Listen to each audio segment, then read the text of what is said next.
bernama Jalaluddin, maka disebutlah dengan Jalalain. Jalaluddin Al-Mahalli yang wafat 864 Hijriah dan Jalaluddin As-Suyuti yang wafat 911 Hijriah. Mudah-mudahan Allah Subhanahu wa taala senantiasa memberikan taufik hidayahnya serta ridhonya kepada kita semua. Amin ya rabbal alamin. Salawat dan salam tidak lupa kita sanjungkan, kita persembahkan kepada baginda Rasulullah sallallahu alaihi wasallam, seluruh keluarga, sahabat dan pengikutnya sekalian. Bapak-bapak dan ibu-ibu sekalian, kajian kita pada malam hari ini memasuki ayat 84 dari surah Al-Baqarah, yaitu firman Allah Subhanahu wa taala, wa id akhadna mitsaqa bani Israila la ta'buduna illallah wa bil walidaini ihsana, dan seterusnya. Ayat ini masih berhubungan dan erat dengan ayat-ayat sebelumnya. Kita telah sampaikan pada kajian-kajian terdahulu yang berkaitan dengan Bani Israel. Bani Israel ini kaum yang selalu menipu janjinya sendiri, melanggar apa yang sudah diikrarkan mereka sendiri. Pada ayat-ayat yang lalu, termasuk ayat 23, ayat 30, ayat 82, ayat 81 dan seterusnya, mereka adalah kelompok yang selalu mengingkari janjinya dan selalu membolak-balikkan beritanya. Pada ayat-ayat sebelumnya dijelaskan bahwa kalau kalian ingkar kepada Allah, tidak melaksanakan perintah-perintahnya, akan dimasukkan ke dalam neraka. Mereka katakan, tidak, kami tidak akan disentuh oleh api neraka. Kalau disentuh juga, illa ayyaman ma'dudah, pada hari-hari tertentu saja, waktunya yang singkat saja. Selama kami menyembah lembu, ya, sapi yang disebut al-ijil, kami hanya waktu-waktu itu saja kami disiksa dengan api neraka. Setelah itu tidak. Atau selama hanya 7 hari saja, tidak lebih daripada itu. Padahal tidak ada janji-janji bahwa mereka akan diselamatkan dari api neraka. Sekarang dibuat lagi, janji sudah dibuat. Wa id akhadna mitsaqa bani Israil. Sebagaimana kita jelaskan dulu, wa id itu adalah peringatan buat kita. Dan ingatlah ketika kapan dibuat perjanjian dengan Bani Israel yang nanti poin-poinnya akan disebutkan. La ta'buduna illallah wa bil walidaini ihsana dan seterusnya.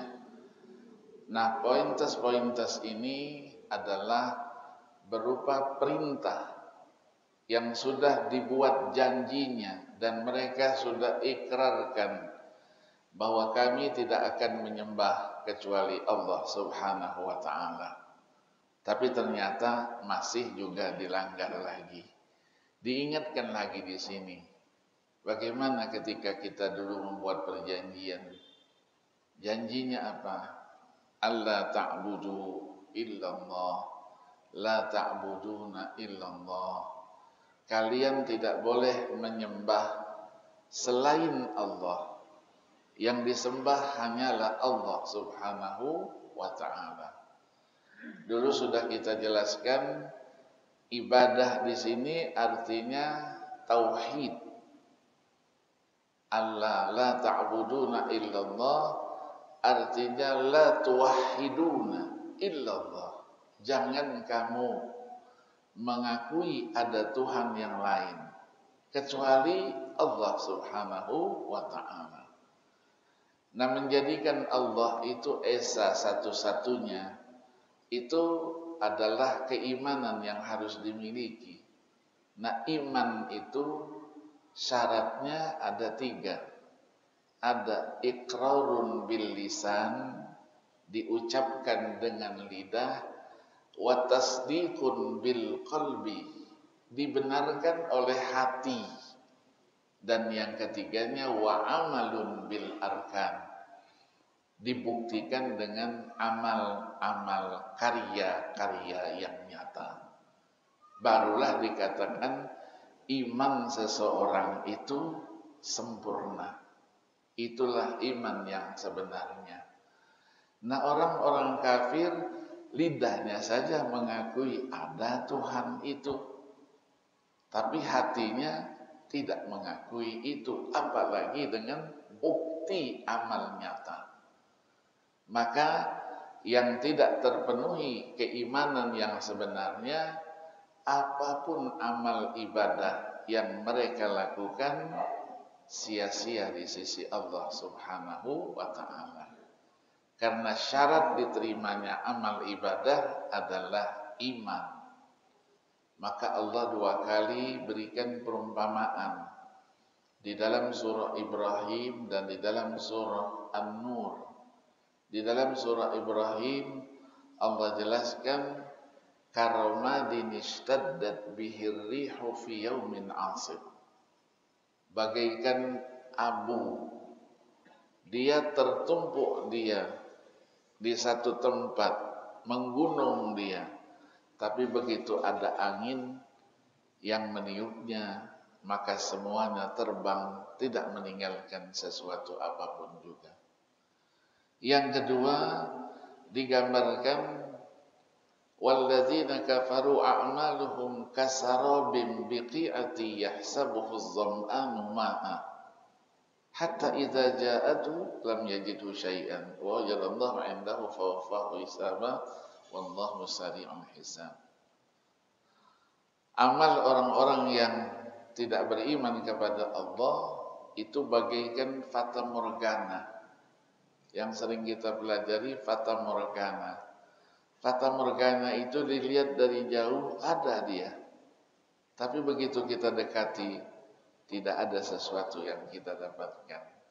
Itulah gambaran-gambaran orang yang tidak beriman kepada Allah apabila dia melakukan sesuatu amal yang dalam ajaran agama disebut dengan kebaikan, tidak ada pahalanya di sisi Allah Subhanahu wa ta'ala.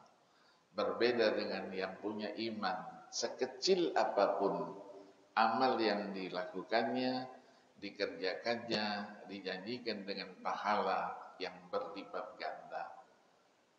1 jadi 10, 10 jadi 100, 100 jadi 700. Wallahu yudha'ifu liman yasha, wallahu wasi'un alim. Maka sering kita mendengarkan ayat 72 dari surah Al-An'am misalnya, man jaa'a bil hasanati falahu 'asyru amsalihha wa man jaa'a bis sayyi'ati fala yujza illa mithlaha wa hum la yuzlamun. Siapa yang berbuat baik maka ia akan dapatkan 10 kali lipat ganda pahalanya. Yang berbuat tidak baik tidak dibalas kecuali sama seperti itu saja. Wahum la yudhlamun. Mereka dipastikan tidak akan dianiaya oleh Allah Subhanahu wa ta'ala.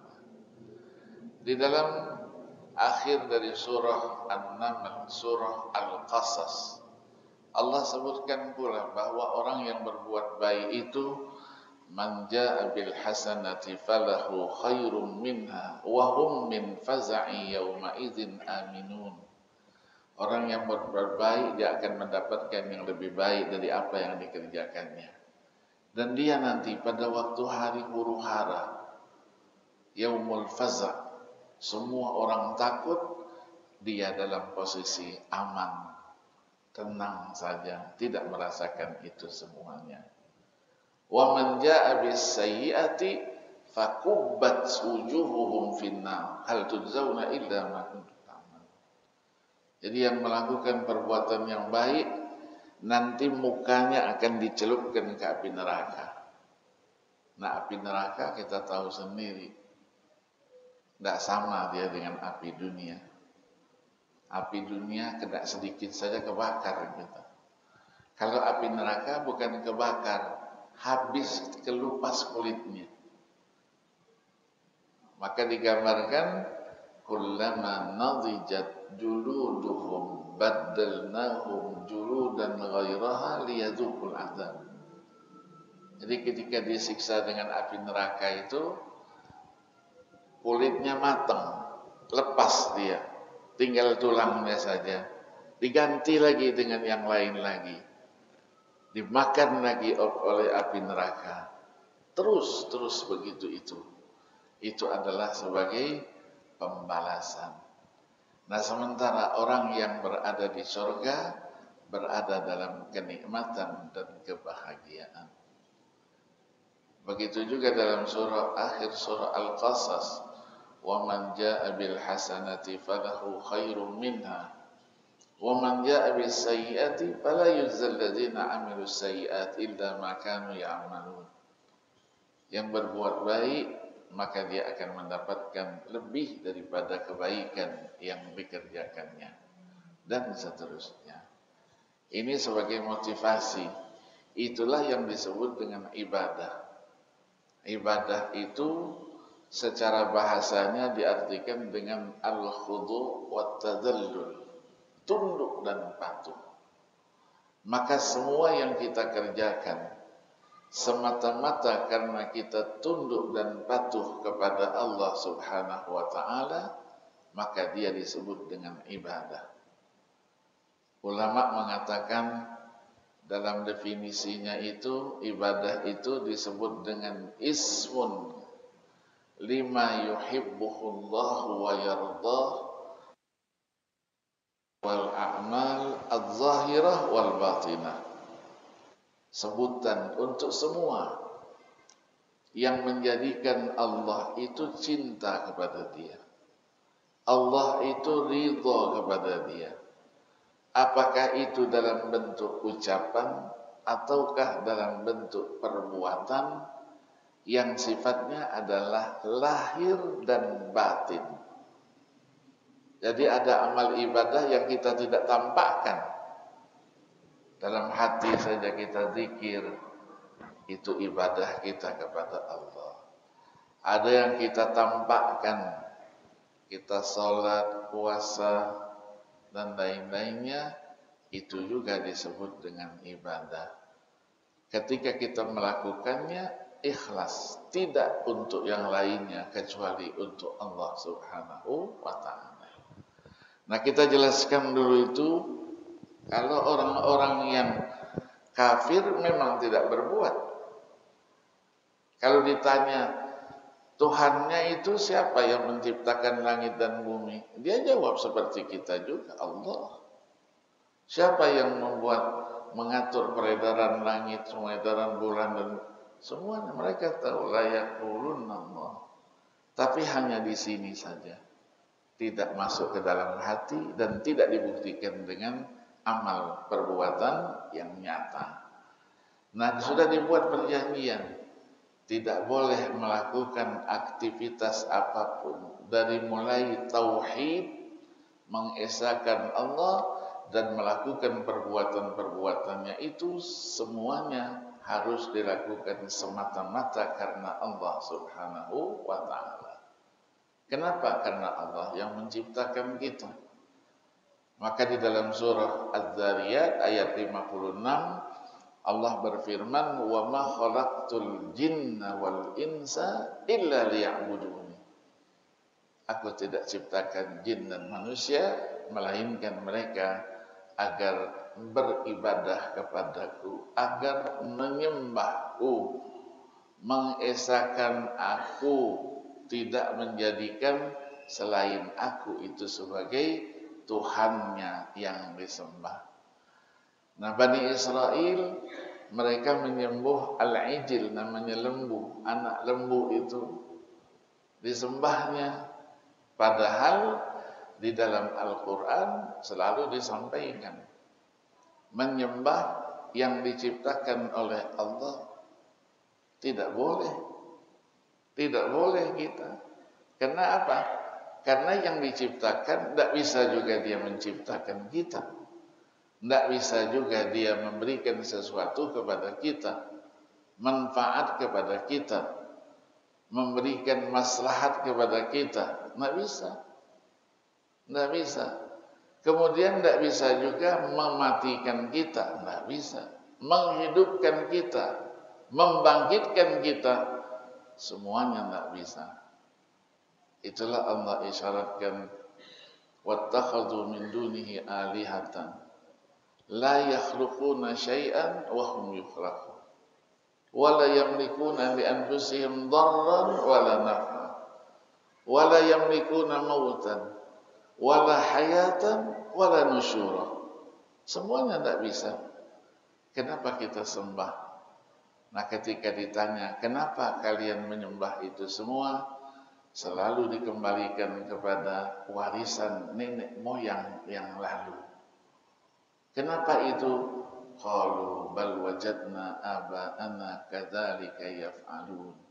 Nenek moyang kami dulu melakukan seperti ini. Maka itu warisan kami juga melakukan seperti itu. Di dalam surah Asy-Syu'ara, ketika Allah mengingatkan kita kepada kisahnya Nabi Allah Ibrahim. Nabi Allah Ibrahim ketika bertanya kepada mereka kenapa mereka begitu, jawabnya sama. Tapi Nabi Ibrahim terus bertanya, hal yasma'unakum idh tad'un aw yanfa'unakum aw yadurrun. Kalau kalian ajak bicara dia, mendengar tak kira-kira? Kalian panggil, nyaut tak kira-kira dia? Bisakah dia memberikan sesuatu manfaat, menolak sesuatu yang mudarat? Tidak bisa semuanya. Kalau pengakuannya kami dulu dapatkan nenek moyang kami begitu, Nabi Ibrahim juga di situ jelaskan, qala afara'aitum ma kuntum ta'buduna antum wa aba'akumul aqdamun.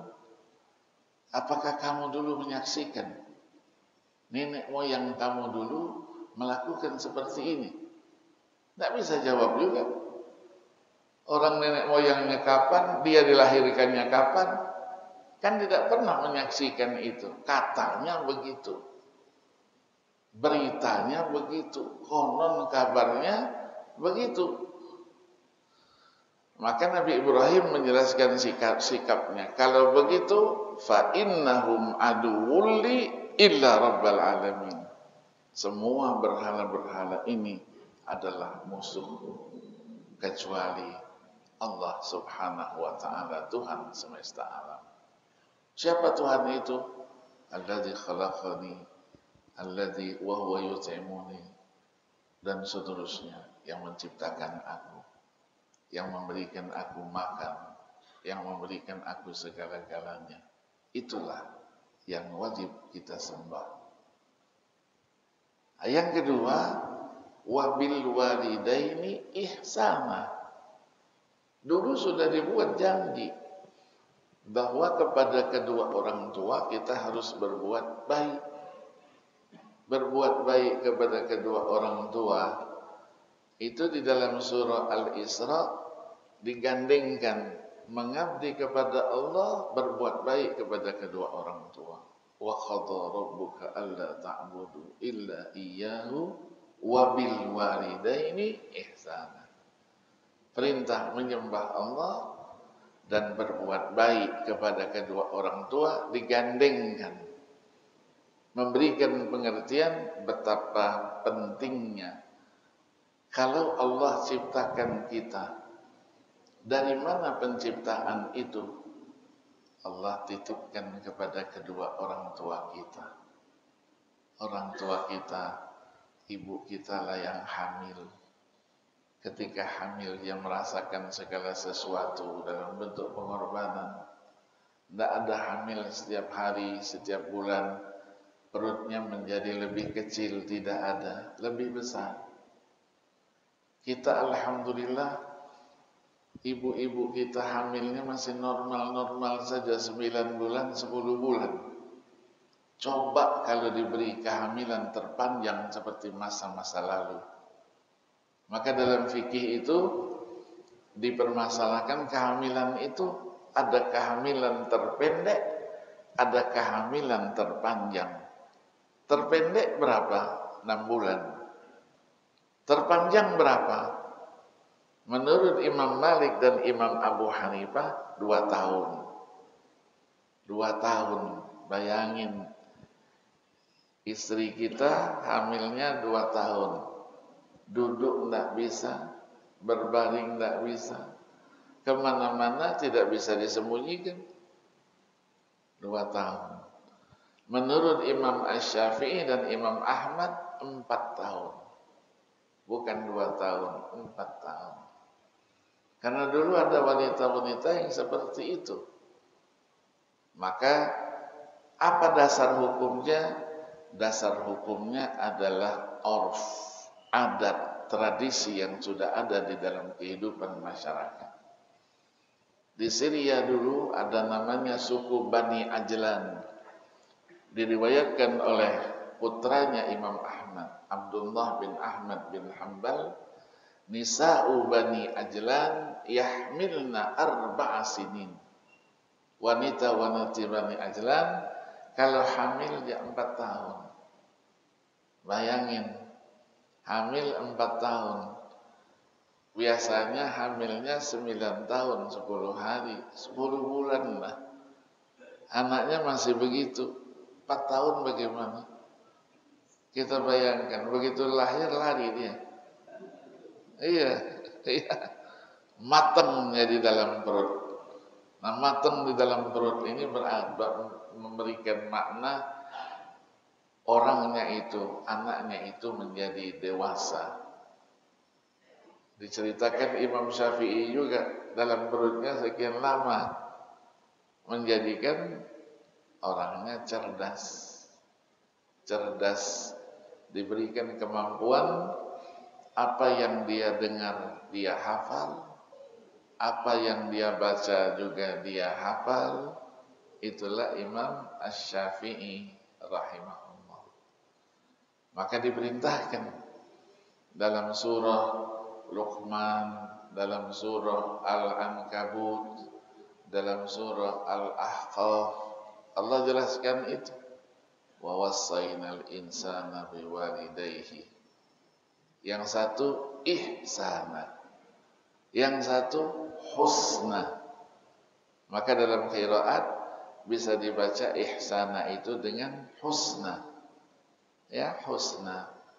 Artinya sama, harus kita berbuat baik kepada kedua orang tua itu. Nah, di situ dijelaskan hamalatu ummuhu wahnan ala wahnin wa fisaluhu fi amaini anishkurli wa liwalidayka ilayyal masir. Jadi setiap hari merasa bebannya semakin berat, bebannya merasa bertambah. Kemudian kita disapih nanti 2 tahun lagi, nyusui, ibu kita nyusui. Di dalam itu semuanya adalah pengorbanan. Harus kita taati orang tua kita itu. Maka kita selalu kita doakan setiap sholat, setiap saat, mohon diampunkan dosa dan kesalahan kedua orang tua itu. Karena mereka adalah segalanya. Allah melalui orang tua kita, melalui ayah kita, melalui ibu kita, mereka didik kita. Begitu lahir, kita tidak langsung dapat titel doktor, enggak, profesor, enggak, langsung kaya raya, lahir bawa dolar dia, enggak, bawa rupiah, enggak. Yang dibawa apa? Tidak ada. Lahir dalam keadaan tidak berbusana. Yang dibawa hanyalah tangis saja. Nangis. Tidak ada yang dibawa apa-apa. La ta'lamuna syai'an. Kalian tidak membawa apa-apa. Setelah itu dibangun kehidupan kita oleh kedua orang tua kita. Disusui. Ketika orang kita nyenyak-nyenyak tidurnya, kita nangis minta susu. Coba tuh. Ya. Sudah dewasa ngelawan orang tua kita. Masya Allah. Iya, ngelawan. Kita berbuat baik saja. Apa yang bisa kita lakukan, semua yang kita miliki, kita kasihkan sama orang tua kita sebagai pembalasan. Tidak ada artinya. Tidak ada artinya. Pengorbanan kita untuk semuanya tidak ada artinya. Maka berbuat baik kepada kedua orang tua itu berjalan berketerusan ketika orang tua kita hidup. Sampai dengan orang tua kita sudah tidak ada lagi, tidak bersama kita lagi. Ya, dulu saya merasakan kita kecil-kecil dulu kalau orang tua kita manggil, kita tidak berani menatap mukanya. Takut duduk. Guru juga begitu. Sekarang dipanggil oleh orang tua, ada apa? Masya Allah. Guru juga, ada apa? Nadanya tidak boleh keras dari nada yang disampaikan oleh orang tua kita. Itu juga yang diajarkan suami istri. Istri tidak boleh menyebut dengan suara yang lebih keras daripada suara si suami. Ketika Sayyidah Aisyah radhiyallahu anha, Sayyidah Fatimah radhiyallahu anha, Siti Fatimah pada satu hari dengan suaminya dia merasa saja, bukan dia lakukan sebenarnya, merasa nada suaranya lebih keras daripada nada suaminya Ali bin Abi Thalib radhiyallahu anhu. Terus dia bilang, maafin saya sudah melakukan sesuatu. Kata Sayyidina Ali, tidak ada apa-apanya. Tidak ada itu tadi. Tidak, saya merasa itu. Akhirnya dia tidak puas. Menghadap ayahnya Rasulullah Sallallahu Alaihi Wasallam. Katanya, wahai ayahku, aku sudah melakukan sesuatu hari ini. Apa? Kata Rasulullah. Aku nada suaraku lebih keras daripada nada suami. Bagaimana itu ya Rasulullah? Aku sudah minta maaf, sudah dimaafkannya.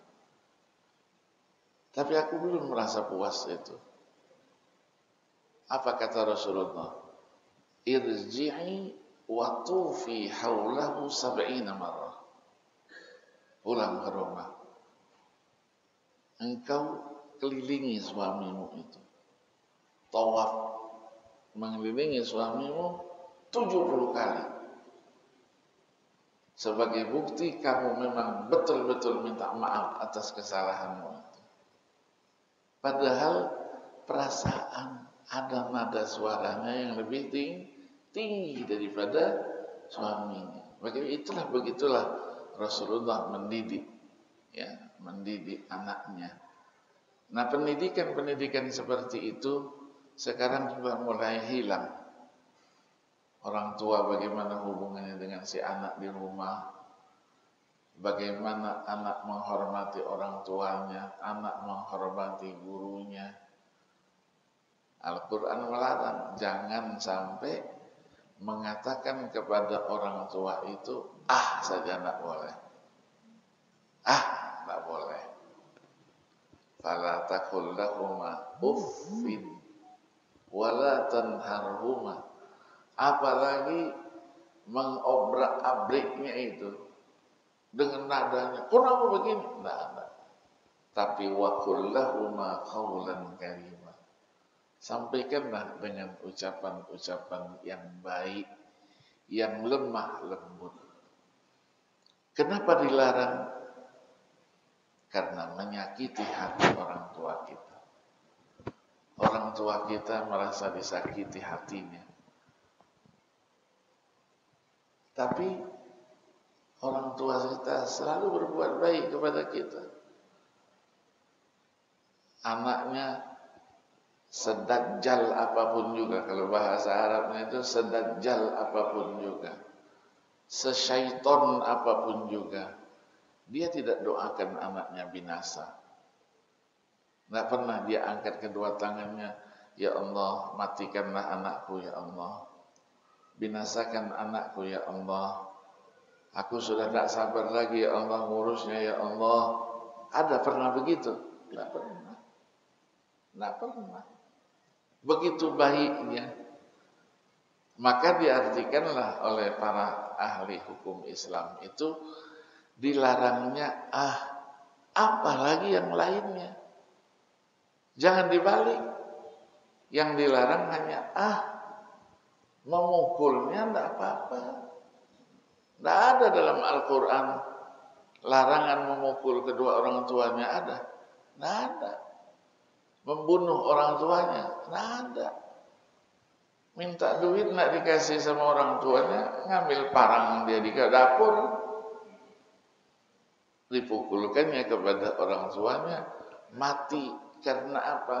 Karena tidak dikasih uang, tidak dikasih sesuatu oleh orang tuanya. Nah, karena memukul, melakukan hal-hal yang lain itu asyaddu idza'an, menjadikan itu lebih menyakiti, maka dia lebih dilarang. Itulah yang disebut dengan qiyas aulawi, maka al-far'u aula bil hukmi minal asli. Larangannya memukuli lebih lagi menyakiti. Jangan dibalik. Ya, kalau dibalik, itulah yang namanya penafsiran liberal. Yang dilarang hanya memukulinya tidak apa-apa. Sama dengan perbuatan zina, yang dilarang itu mendekatinya, melakukannya tidak apa-apa. Ya, seharusnya pikirin tidak begitu. Mendekatinya saja dilarang, apalagi melakukannya. Itu yang benar. Ya, itu yang benar. Ya, jangan sampai terbalik-balikan itu. Sekarang banyak orang yang bisa membolak-balikkan kata-kata. Iya, tadi kita katakan menyembah itu hanya Allah. Selain Allah kita sembah, tidak benar itu. Dilarang. Bagaimana terus kita mengatakan itu kan ciptaan Allah. Kalau kita menyembah ciptaannya Allah, itu sama dengan kita menyembah Allah. Benar begitu? Benar. Hati-hati itu. Ya, ustadz kita itu, ustadznya selalu di sini dulu. Ya, hati-hati. Menyembah ciptaannya Allah sama dengan menyembah Allah. Di mana letak persamaannya? Di mana letak samaannya? Tadi kita katakan ciptaannya tidak bisa buat apa-apa. Ini disamakan. Masya Allah. Ya, hati-hati. Banyak yang sudah sekarang ini berpikirnya sudah tidak jelas lagi. Berpikirnya mengikuti hawa nafsunya.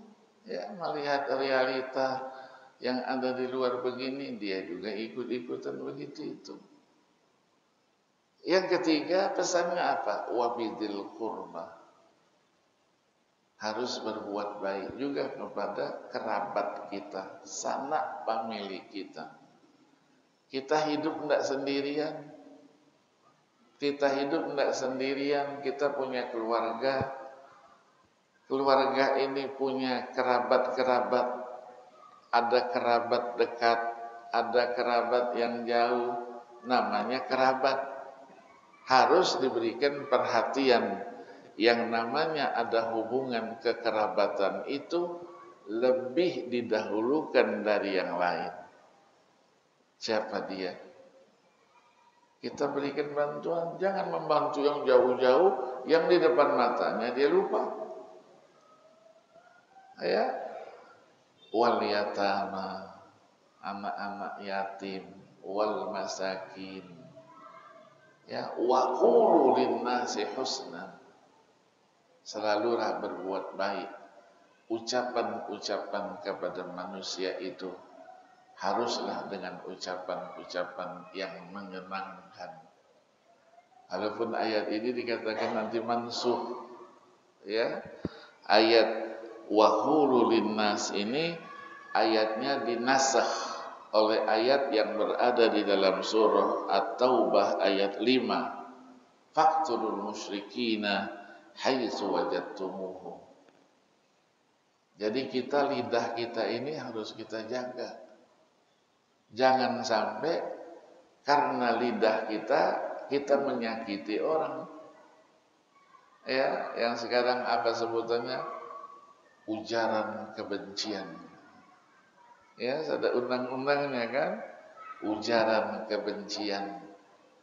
Karena lidah kita lah menjadikan kita satu sama lain itu berkelahi, satu sama lain kita saling berseteru. Jaga wa qulu linnasi husna. Juga jangan lupa dijelaskan di situ wa aqimus shalah wa atuz zakat. Jangan lupa kita meninggalkan sholat dan kita tidak menunaikan zakat. Karena sholat itu secara vertikal kepada Allah, zakat itu secara horizontal sesama kita. Allah berikan kepada kita kekayaan, tapi harus ingat di balik kekayaan itu ada titipan Allah kepada saudara-saudara kita itu. Maka dalam Al-Quran harta itu dinisbahkan kepada pribadi hanya sekali. Ma'ani maliyah dalam surah Al-Haqqah. Itu pun dalam bentuk kecaman. Yang lainnya apa? Amwaluhum, harta kalian, harta mereka. Artinya apa? Ada kebersamaan di situ.